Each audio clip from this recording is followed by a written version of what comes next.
출애굽기 25장 10절부터 22절까지의 말씀을 본문으로 해서요, 조각목으로 궤를 짜되, 조각목으로 궤를 짜되라는 제목으로 말씀을 나누도록 하겠습니다. 출애굽기 25장부터는요, 성막을 지으라 명령을 하시고 성막과 그 안에 있는 기구들, 그것들을 어떻게, 어떤 재료로, 어떤 식양으로 만들지를 자세하게 가르쳐 주십니다. 우리가 저녁 예배 때마다 이 출애굽기 말씀을 같이 나눌 건데, 성막, 하나님께서 당신의 백성들 중에 거하실 그 성막을 만들라 하시는데, 성막이 우리들 중에 만들어져서 하나님께서 우리들과 함께 거하시게 되기를 예수님 이름으로 축원합니다. 이 성막에 대해서 먼저 좀 그림으로 보도록 할게요. 오늘 이제 교회 학교 자녀들 첫 번째 예배를 드리면서 각 부서들마다 자녀들을 환영하는 특별한 환영식들, 환영 그런 것들이 있었습니다. 특별히 유치부 유아부 아이들은 부모와 떨어지기가 힘드니까 우리 선생님들께서 정말 애 많이 쓰시면서 아이들이 어떻게 기쁘게 이제 잘 들어올 수 있을까 연구 많이 하시고 수고 많이 하셔서 여러 가지를 하는데 천국 열차도 태워주시고, 그리고 오늘 또 보니까는 성막 길을 만들어 놓으셨더라고요. 그래서 그 길을 따라오면은 번제단이 있고 물두멍이 있고 성막 본체가 있고, 성막 본체 안에 들어가서 떡상과 등대, 이 분향단, 그리고 두 번째 방까지 들어가가지고 법궤, 그 아이들이 막 보면서 좋아하는 그 모습이, 사진을 제가 몇 장 보여드리도록 하겠습니다.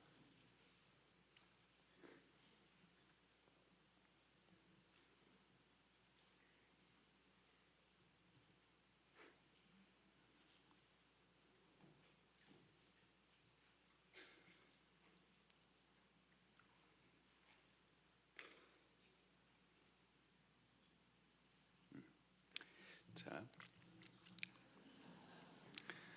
지금 이 길이 유치부 예배 가는 길에 이렇게 만들어 놨습니다. 첫 번째 보이는 게 번제단, 그 다음에 물두멍, 그리고 텐트가 이제 법궤를 상징하는 거예요. 이 길을 따라서 아이들이 가면서 자연스럽게 이제 법궤를 보게 되겠죠. 이렇게 궁금해하면서 이제 법궤 안으로 들어가는 거예요. 가서 선생님들께서 이 기구들이 뭘 상징하는지 하나씩 하나씩 재미있게 설명을 하고 아이들이 아주 집중해서 예쁘게 잘 듣고 있습니다.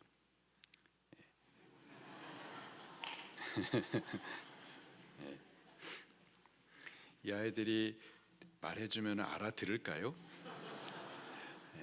모르는 것 같은데 다 심겨는 지고 있습니다. 심겨는 지고 있어요. 여기까지만 사진을 보고 우리가 이제 법궤의 그 구조를 먼저 우리가 좀 사진으로 보도록 하겠습니다. 계속 볼게요. 이게 성막 전체의 모습입니다. 여기 하얀 포로 이렇게 둘러싸여 있는 것이 울타리이고요. 이 울타리 안쪽이 거룩한 곳 성막이에요.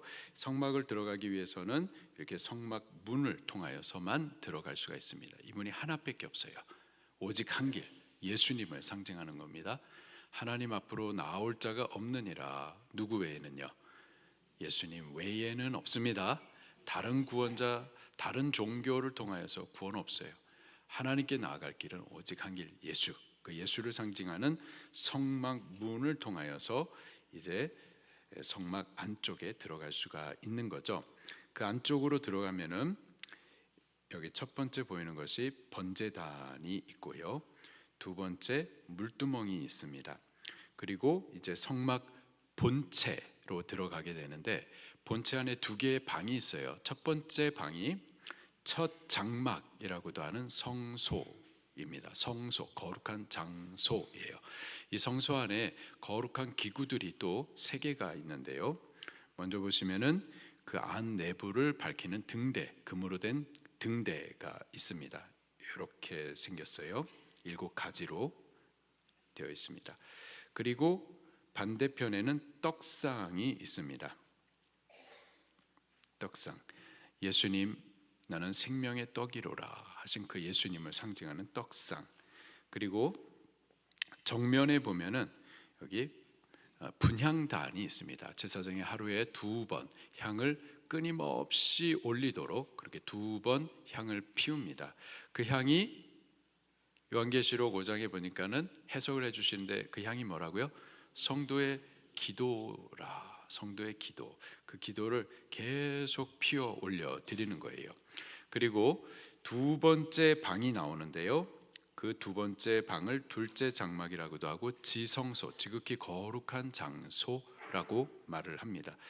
이것이 지극히 거룩한 장소인 이유는 하나님의 임재가 거기에 나타나기 때문에 그렇죠. 그 하나님의 임재를 상징하는 기구가 바로 이것 법궤입니다. 이 법궤를 큰 그림으로 한번 보도록 할게요. 이렇게 생겼어요. 법궤. 이 법궤를 증거궤라고도 말하고 또 언약궤라고도 말을 합니다. 본체가 있고 뚜껑이 있습니다. 뚜껑 위에는 천사의 모습을 하고 있는 2 그룹이 날개를 쭉 펴가지고 서로 연결시키고 있는, 그리고 그 얼굴을 뚜껑을 향하여서 내려보도록 그렇게 만들게 했어요. 그리고 대제사장은 1년에 한 번, 유대력으로 7월 10일, 그때를 욤 키퍼라고 말을 하는데 대속죄일입니다. 그때 제사장 자신과 이스라엘 모든 백성들이 한 해 동안 범한 모든 죄를 용서해 달라고 피를 들고 그 안에 들어가요. 지성소 안에 들어가서 이 법궤의 뚜껑, 속죄소라고 하는데 그 법궤 뚜껑에 7번 피를 뿌립니다. 그러면은 하나님께서 그 피를 보시고, 그 피는 저들의 죄 때문에 대신 죽은 희생된 생명을 상징하는 피예요. 생명이 저들 때문에 죽어진 것, 그 죄의 값을 치러진 그 피를 보시고서는 저들의 죄를 사해 주시는 거죠.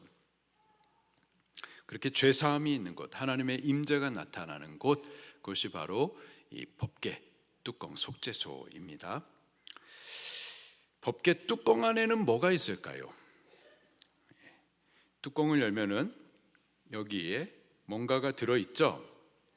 한 3가지가 들어가 있는데요. 아론의 쌍난 지팡이가 죽어있는 나무떼기인데, 근데 거기에서 싹이, 생명의 싹이 다시 이렇게 피어오른 예수님의 부활을 상징하는 지팡이, 그리고 예수님께서 모세에게 친히 써가지고 주셨던 2 돌판, 곧 십계명이 들어있고, 이스라엘 백성들이 40년 광야 생활하는 동안 하나님께서 하늘을 열어서 저들에게 신실히 먹이셨던 양식, 곧 만나를 담은 항아리가 이 법궤 안쪽에 들어 있습니다. 다시 법궤를 보게 되면은 그냥 만드는 게 아니라 하나님께서 아주 구체적인 식양과 크기를 다 가르쳐 주셨는데요. 먼저 길이를 가르쳐 주셨는데 2 규빗 반, 2 규빗, 규빗은 성인 남자의 이 팔꿈치부터 손가락 끝에 약 한 45cm 정도를 말합니다. 2 규빗 반, 대략 140cm 크기, 그리고 너비는 1 규빗 반, 대략 70cm, 그리고 높이는 또 1 규빗 반, 그래서 70cm 크기로 이렇게 만들게 하셨어요. 그리고 여기 모퉁이 쪽에 고리를 이렇게 또 만들어 달게 했습니다. 4개의 모퉁이에다가 4개의 고리를 만들게 하셨고, 그리고 여기 긴 채를 고리 안에다가 두게 하셨어요. 그래서 이 이스라엘 백성들이 광야에서 계속해서 행진하는 동안에 이 법궤를 옮기게 되면은 그냥 손으로 본체를 갖다가 만져서는 안 되고요. 본체를 그냥 함부로 만져서는 안 되고, 이 채를 제사장들이 아무나 또 매는 것도 아니고 레위 제사장들이 어깨에다가 매면서 이 법궤를 이동하게 하셨습니다. 이 법궤를 만드는 재료가 있는데요. 두 개의 재료로 만듭니다. 먼저는 조각목으로 이 법궤를 만듭니다. 조각목, 씨띠나무. 이 씨띠나무가 아카시아과의 나무인데 이게 우리나라에는 뭐 똑같은 나무는 없습니다. 근데 이 씨띠나무가 이제 중국어 성경으로 번역될 때에 중국의 씨띠나무 비슷한 나무가 있습니다. 그것을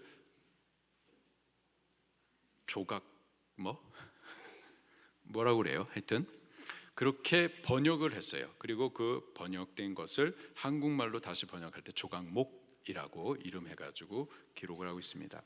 이 조각목은 여기 보게 되면 이 광야입니다. 광야에 다른 나무들은 살 수가 없고 이런 척박한 땅에 이 조각목, 이 씨띠나무가 이렇게 있어요. 이 씨띠나무를 보면은 이 척박한 땅에서 살아남기 위해서 아주 뭐 살아남기 위해서 살아남았는데 그 특징들을 보게 되면은 이 나무를 좀 더 자세하게 보면요, 이파리가 푸른 것 같지만 자세하게 보면은 이런 긴 가시, 아주 억센 가시들이 이렇게 돋쳐 있습니다. 그래서 만지면 찔러서 아프게 하고 상하게 해요. 그리고요, 그 나무 줄기도 보게 되면은 이렇게 억척스럽게 비비 아주 단단하게 꼬여 있어요. 좀 보이시나요?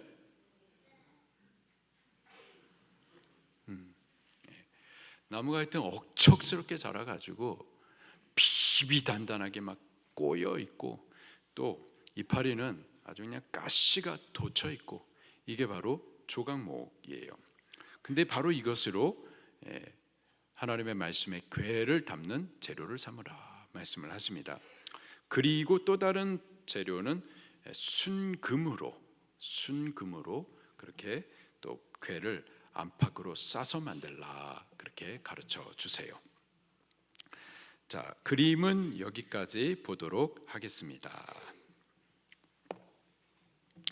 이제 잘 보셨으니까는 오늘 본문 말씀을 아주 쉽게 이해하실 수 있으리라 생각이 됩니다. 오늘 본문 말씀은 이 법궤를 어떻게 만들지를 가르쳐 주시는데요. 한 세 가지입니다. 첫 번째로는 법궤를 만드는 재료, 우리가 재료에 대해서 방금 들었죠?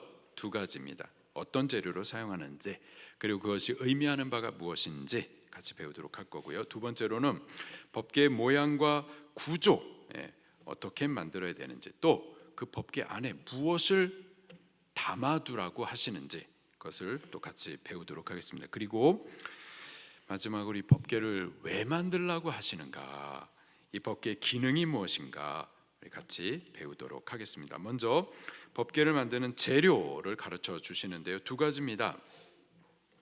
첫 번째 재료가 10절에 기록이 되어 있는데 조각목이에요. 10절 말씀 시작. 그들은 조각목으로 궤를 짜되 길이는 2규빗 반, 너비는 1규빗 반, 높이는 1규빗 반이 되게 하고. 아멘. 조각목, 씨띠나무. 우리나라에서는 자라지 않는데 중국에 씨띠나무하고 비슷한 나무가 있는데 이름이 조각자 나무예요.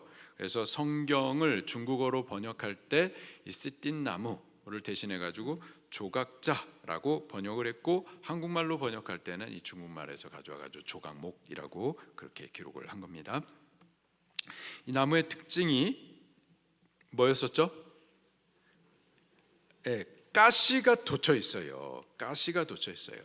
그리고요, 아주 단단하게 비비 꼬여 있습니다.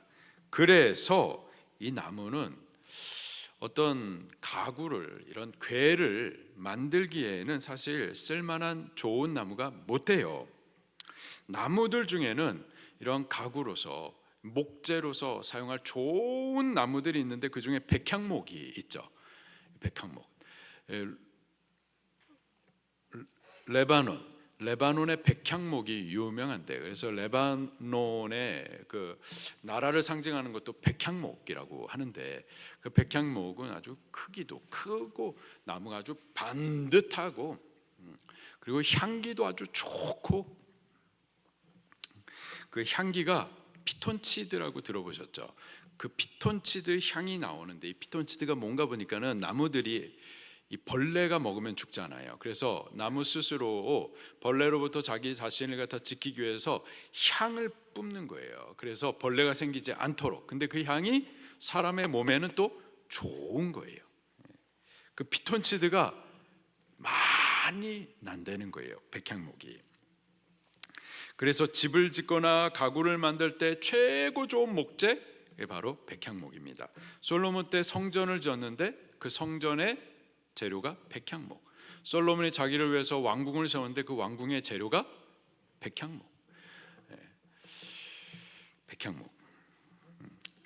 자, 그런데요, 하나님은 이 성막의 법궤를 짓는 데 있어서 나무들 중에 좋은 나무들이 많이 있는데, 이런 백향목과 같은 좋은 나무들 대신 가시 돋쳐 있는 비비꼬인 별로 좋지도 못한 이 조각목을 사용하라 말씀하십니다. 두 가지 이유가 있겠어요. 첫 번째 이유는요, 지금 이스라엘 백성들은 광야에 있습니다. 광야에서 이 법궤를, 성막을 만들어 가야 되는데, 이 광야의 척박한 땅에 다른 나무들이 없어요. 조각목밖에 없습니다. 또 다른 이유는요, 이 조각목이 품고 있는 영적 의미 때문에 그래요. 가시 돋쳐 있고 비비꼬인 이 조각목, 무엇을 의미할까요? 이 조각목은 이스라엘 백성을 의미하고 또 우리를 의미해요. 이스라엘 백성들이 꼭 조각목 같고 우리가 조각목 같아요. 이스라엘 백성이나 우리들이나 나중에 가시 돋쳐 있고 못된 것들이 그냥 가시가 돋쳐 있고 아주 단단하게 비비 꼬여 있고. 우리 자신 한번 보세요. 우리가 백향목인지 조각목인지. 뭐 같으세요? 백향목? 아닐걸요? 조각목일걸요? 멀리서 보면 혹 백향목일까?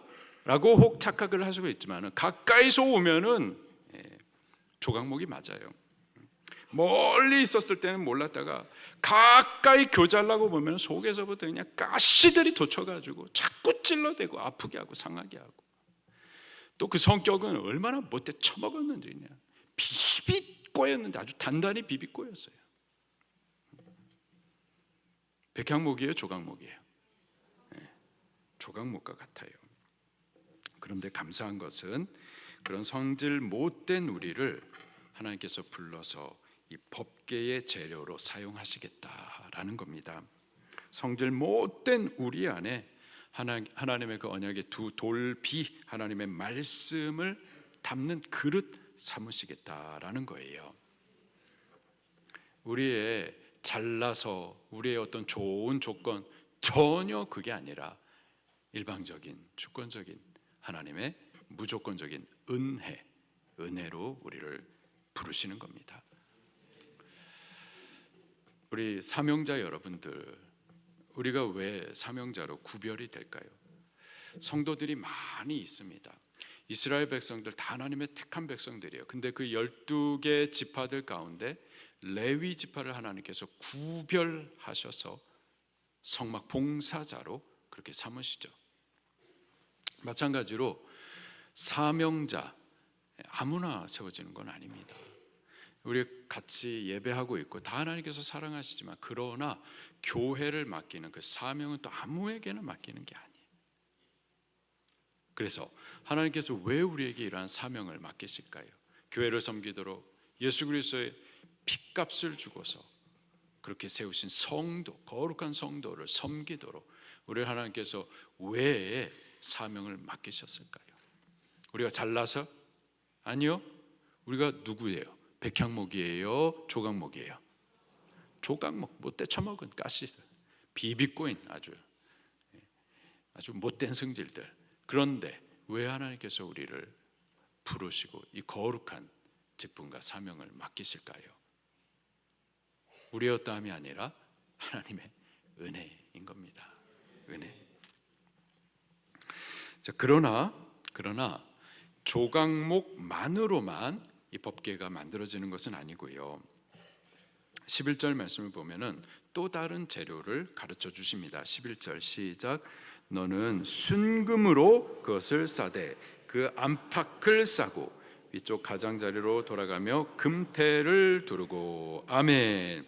법궤를 만드는 두 번째 재료는 순금이에요. 순금. 먼저는 조각목으로 궤를 짜고 그 다음에는 순금으로 이 궤의 안팎을 덮어버립니다.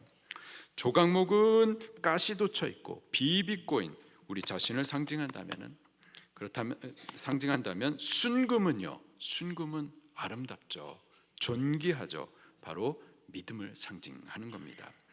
법궤가 만들어지기 위해서는 우리가 하나님의 말씀을 담을 그릇이 되기 위해서는 반드시 믿음이 필요합니다. 순금으로 그것을 싸되 순전한 믿음으로 우리 자신을 둘러싸야만 하는 거죠. 그 안팎을 싸고 순금으로, 믿음으로 우리의 안팎을 둘러 덮으셔야 돼요. 보여지는 겉모습뿐만 아니라 우리 안에까지 믿음으로 쌓으셔야만 합니다. 우리의 모습 그대로는 조각목 같아서 주를 위해서 쓸만하지 못해요. 가시 돋친 모습 그대로 가지고서는 주를 위해 사명할 수 없습니다.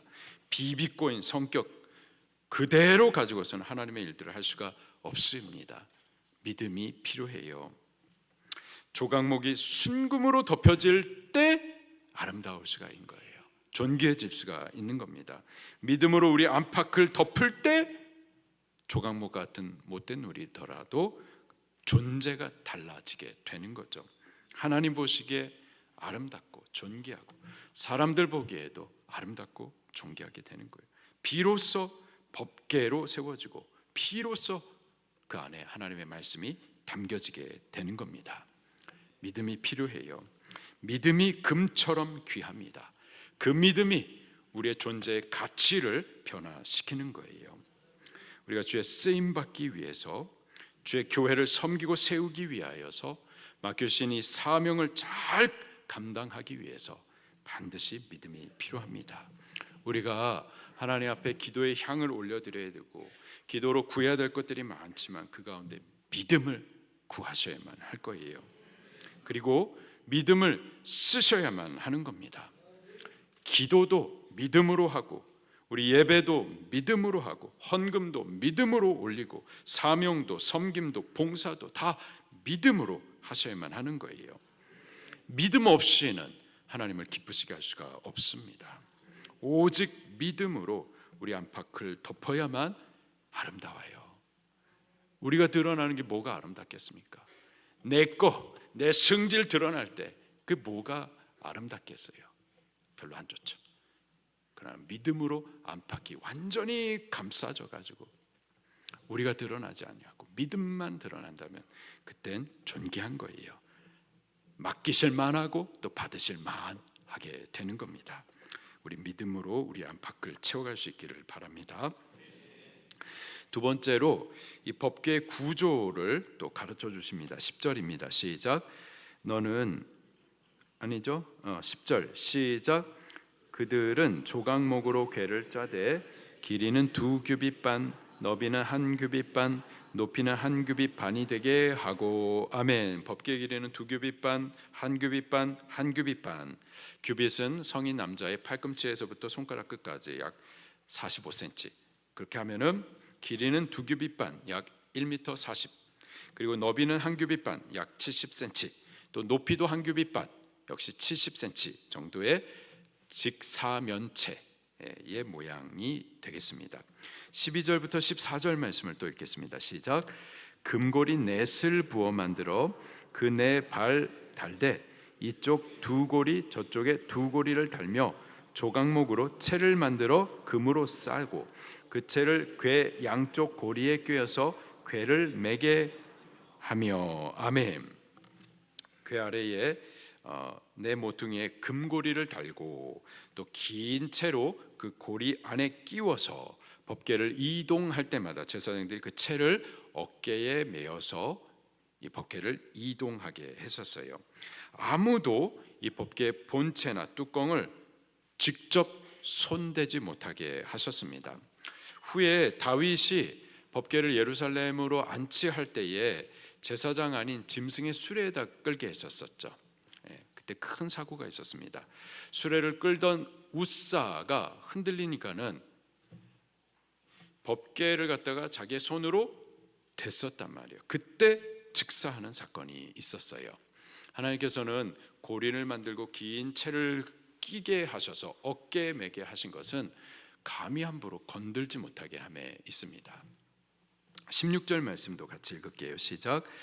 내가 내게 줄 증거판을 궤 속에 둘지며 궤 안에 증거판을 두라 말씀하십니다. 증거판이란 두 돌판, 십계명의 두 돌판을 말하는 거예요.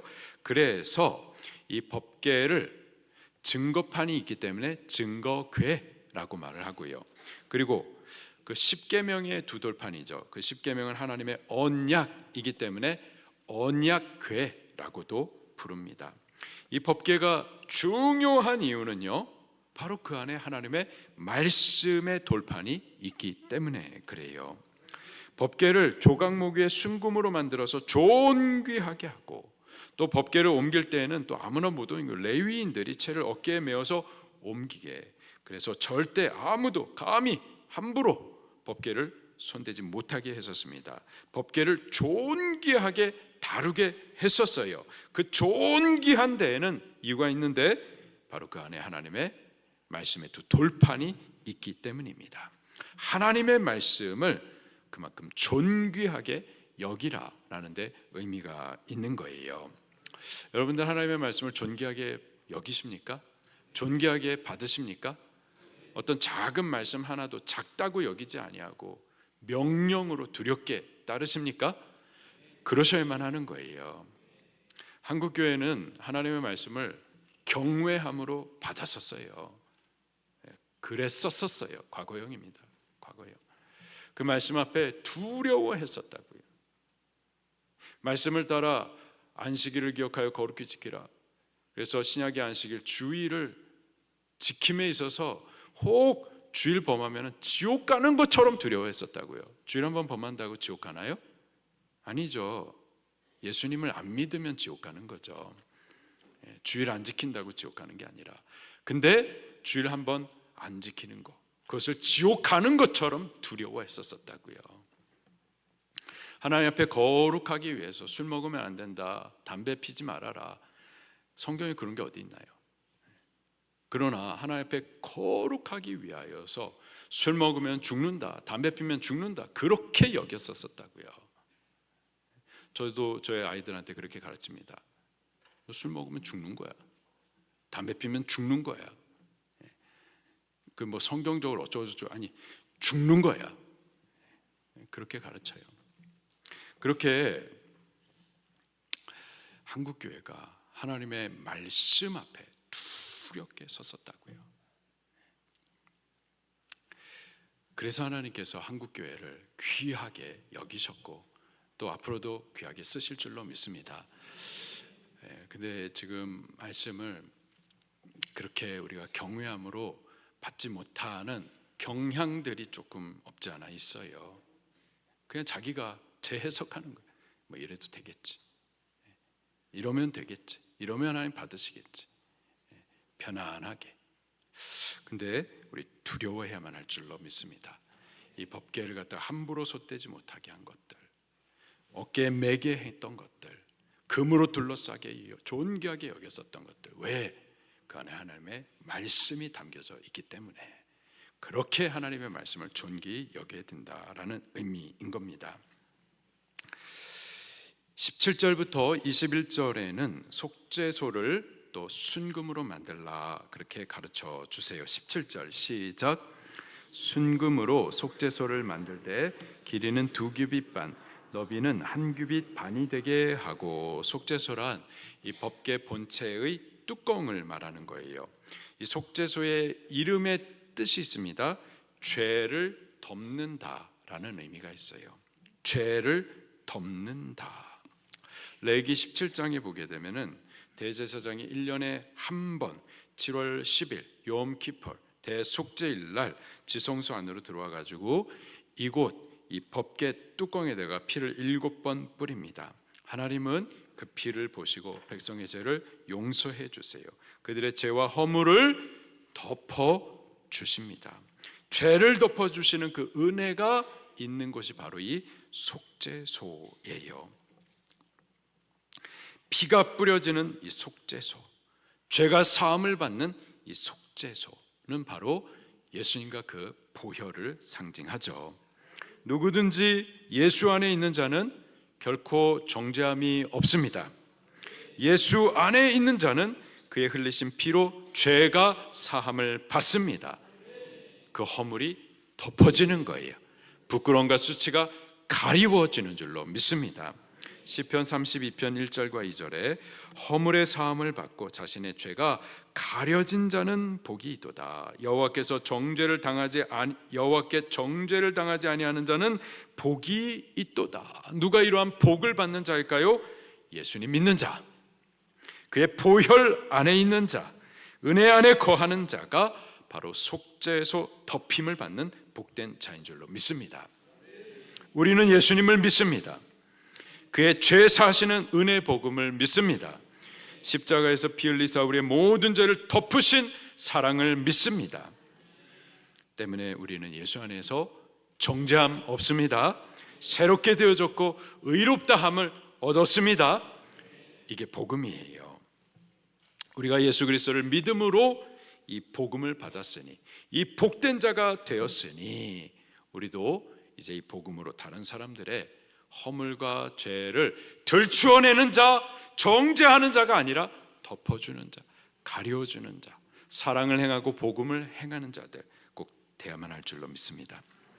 마지막으로 법궤를 왜 만들라 하시는가? 그 법궤의 기능이 뭔가? 22절 말씀을 같이 읽겠습니다. 시작. 거기서 내가 너와 만나고 속죄소 위 곧 증거궤 위에 있는 두 그룹 사이에서 내가 이스라엘 자손을 위하여 내게 명령할 모든 일을 내게 이루리라. 아멘. 자, 이 법궤를 왜 만들라고 하시는가? 첫째, 내가 너와 만나고, 하나님께서 당신의 백성을 만나 주시기 위해서, 그리고 속죄소 위 곧 증거궤 위에 있는 두 그룹 사이에서 내가 이스라엘 자손을 위하여 내게 명령할 모든 일을 내게 이르리라. 저들에게 말씀을 주시기 위해서, 그리고 바로 그곳에서 죄를 속하여 주시기 위하여서 바로 이 속죄소를 만들라 하십니다. 피 뿌림으로 우리의 죄를 사해 주시는 은혜, 우리를 만나 주시는 은혜, 복된 길로 인도해 주시려고 말씀 주시는 은혜를 베푸시기 위하여서 법궤를 만들라 말씀하세요. 그리고 바로 이 존귀한 법궤를 만들기 위하여서 조각목과 같은 우리를 부르시는 겁니다. 주께서 우리를 사명자로 부르실 때, 우리를 찾으실 때 우리 자신을 헌신해 드리십시다. 우리의 몸 드리고 시간 드리고 재능 드리고 재물을 드리십시다. 뭐든지 주께서 우리를 찾으실 때 드릴 수 있기를 바랍니다. 그리고 믿음을 쓰십시다. 우리를 드리되 금처럼 존귀한 믿음을 안팎으로 덮어서 드리십시다. 믿음으로 기도해 드리고, 믿음으로 예배해 드리고, 믿음으로 헌금해 드리고, 믿음으로 사명과 섬김과 봉사도 하는 우리 사역회 여러분들, 사명자 여러분들 꼭 되시기를 예수님 이름으로 축원합니다.